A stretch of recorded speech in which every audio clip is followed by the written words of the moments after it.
전라북도 보호소 제9-0015 풍남동 은행나무 제7장 원생몽유록 저자 논쟁. 현재 학계에서는 원생몽유록 저자 문제에 관하여 어떤 논쟁을 벌어지고 있는지 알아보고 대표적인 논문 중에서 중요한 부분을 발췌하여 검토해본다.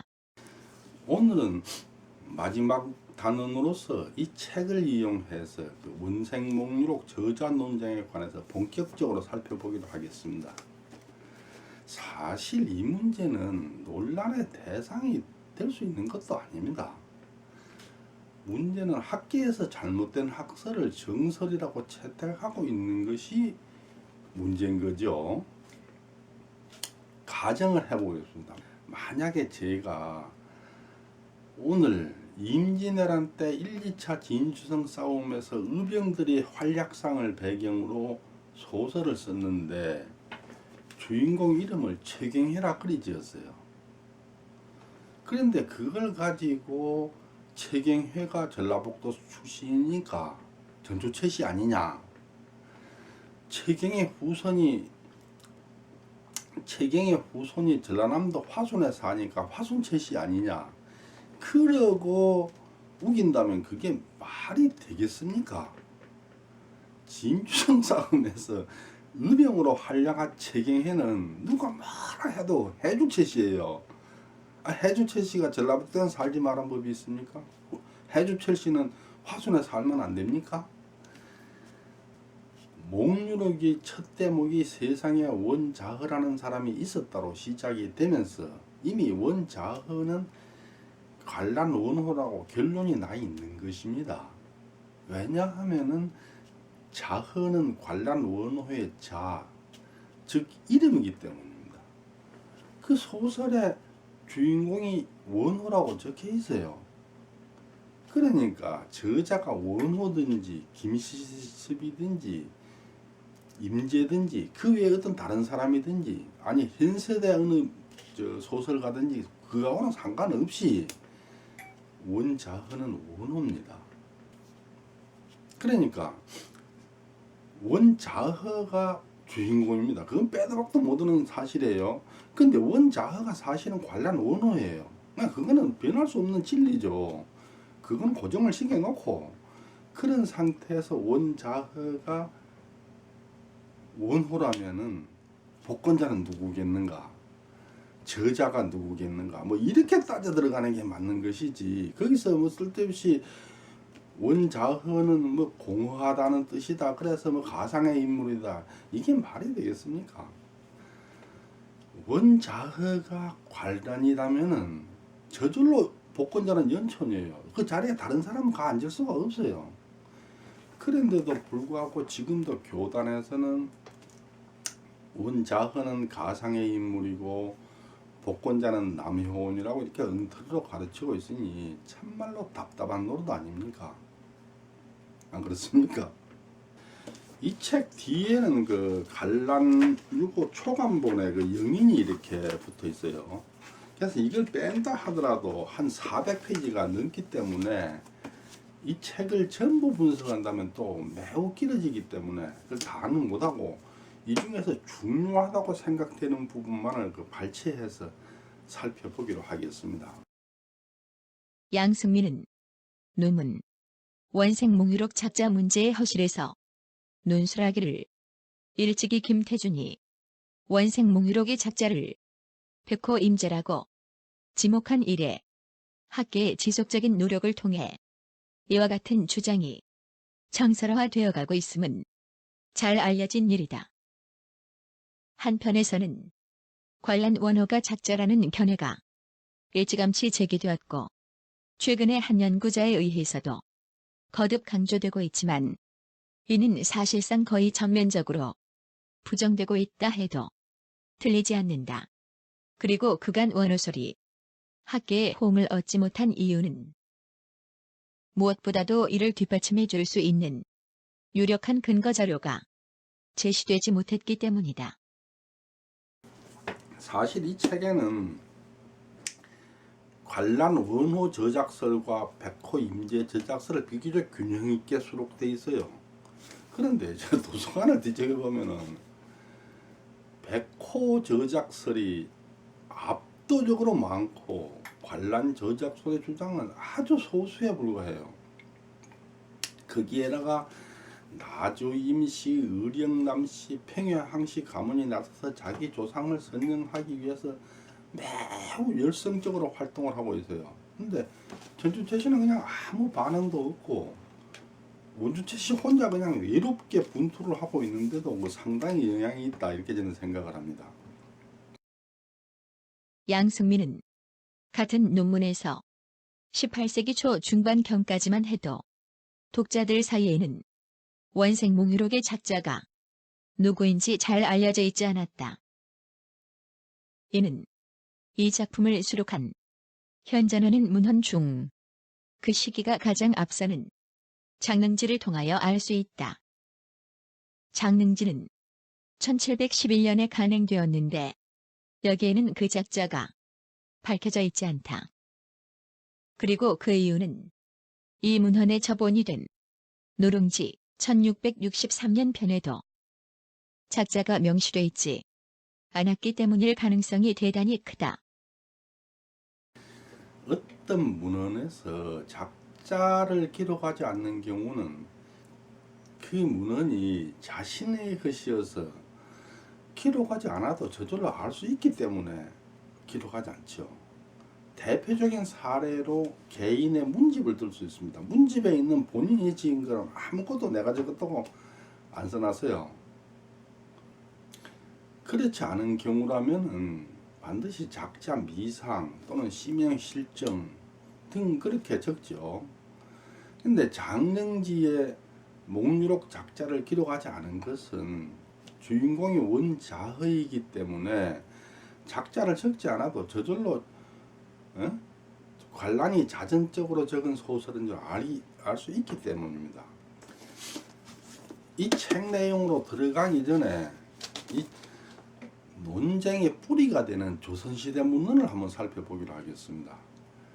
앞에 제가 설명한 바와 같이 조선 전기에는 목유록이 불온서적이어서 도학과 사람들이 밖에 드러내지 않고 안에서만 암암리에 돌려가며 읽는 방법으로 전파됐기 때문에 저자가 누군지 복권자가 누군지 굳이 밝히려고 하질 않았어요.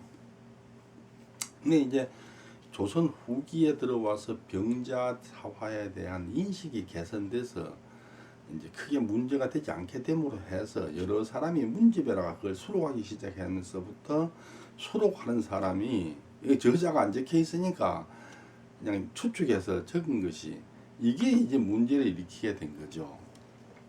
그 중에서 그 대표적인 것으로서 1739년 영조 15년에 이희겸이 지은 청야만집을 들 수 있습니다. 청야만집에는 목유록을 그 발췌해서 수록을 했어요. 목유록이라고 제목을 달아서 해놓은 게 아니고, 그러고는 곳곳에 작은 글씨로 주석을 달아 놓았는데 주인공 원자허 밑에다가 관란 원호 이렇게 써놓고, 주인공 원자허 밑에 관란 원호 이렇게 써놓고, 복권자 밑에 남효원 이렇게 써놓고, 맨 마지막에 임제가 적었다 이렇게 적어놨어요. 1739년 영조 15년 이희겸이 저술한 청야만집에는 원호는 자가 저허이다. 호는 관란 혹은 무항. 복권자가 읊었다. 남효원. 임제가 적었다. 그러니까 후세 사람들이 그걸 보고는 목유록은 임제가 지었구나, 그리고 복권자는 남효원이구나 이렇게 오해를 하게 되는데, 사실 그거는 이희겸이 그렇게 오해를 하고 적은 거다 이렇게 봐야 돼요.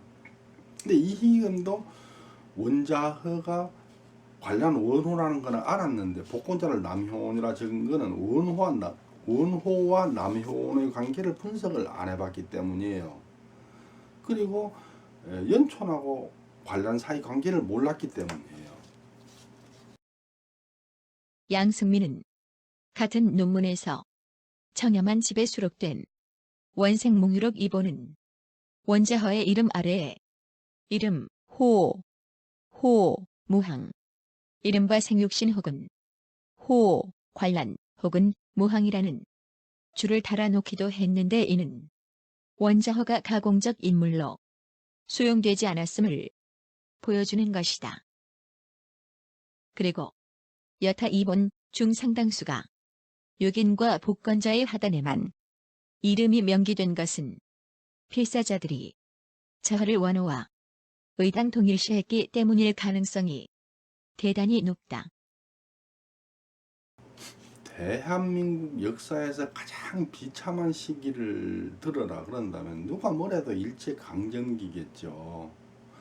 물론 그 야만인이라고 무시해오던 맹인들한테 나라를 뺏기고 식민지 백성으로 전락하기 때문에 비참하다 말할 수도 있지만은 그거 말고도 그 학술적으로 보자면은 서양 문물이 들어와서 이른바 패러다임을 서양식으로 재편하게 되는 시기가 그때예요 바로.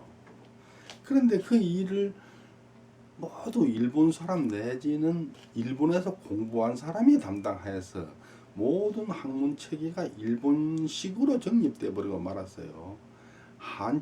한자도 일본식으로 정립됐어요. 아마 여러분도 그 중국에 가서 보시면 아시겠지만은 중국 한자 우리하고 많이 다릅니다. 물론 중국 간체자를 말하는 거 아니에요. 번체자, 대만에서 쓰는 거. 그걸 보면 사람들이 글자를 보고 읽어진다 하지만 사실은 그거 읽어도 뭔 소리인지 모릅니다. 예를 들어 볼까요? 똥시, 똥시 이게 뭐냐 물건이란 뜻이에요. 중국 사람들은 물건을 동력동자, 선역서자, 동서라고 써요. 그리고 우리는 계약을 맺지 않습니까? 중국 사람들은 합동을 맺어요. 허통, 모을 합자 한 가지 동자 허통, 그게 계약이에요. 원래 우리도 중국식 한문을 썼는데 일본 시대 와서 다 이렇게 바뀐 거예요. 일제식으로. 지금 한국 한문은 일본 한문이 이게 중국 한문 아닙니다.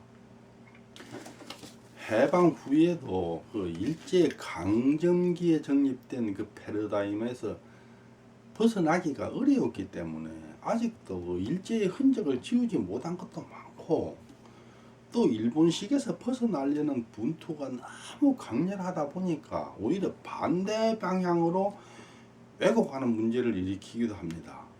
역사 부분에서 대표적인 사례를 들어보자면은 단제 신체호일 거예요. 단제는 일본하고 마주서서 싸우면서 역사를 주장하고 하다 보니까 굉장히 일본하고 반대쪽 방향으로 왜곡이 돼 있어요.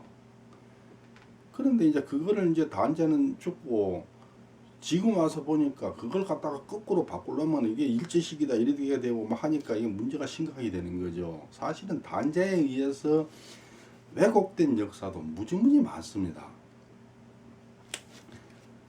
목유록 저자 문제도 일제 강점기 천태산인 김태준이가 그 조선 소설사라는 책에서 백호 임제 저작물을 그 소개하는 와중에 별로 심도 있게 검토하지 않고 짧게 언급한 그 운생 목유록 임제 저작서를 후세 학자들이 역시 깊이 있는 연구를 해보지도 않고 그걸 그대로 답습하다 보니까 그게 정설로 자리를 잡아버린 거예요.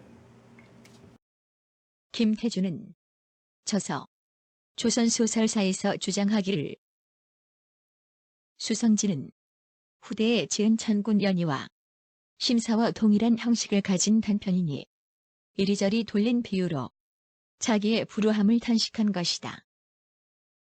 또 그는 추강 남효은의 인격을 사모하여 추강을 모델로 하고 원생몽유록을 지어 추강이 경우를 깊이 슬퍼하였다.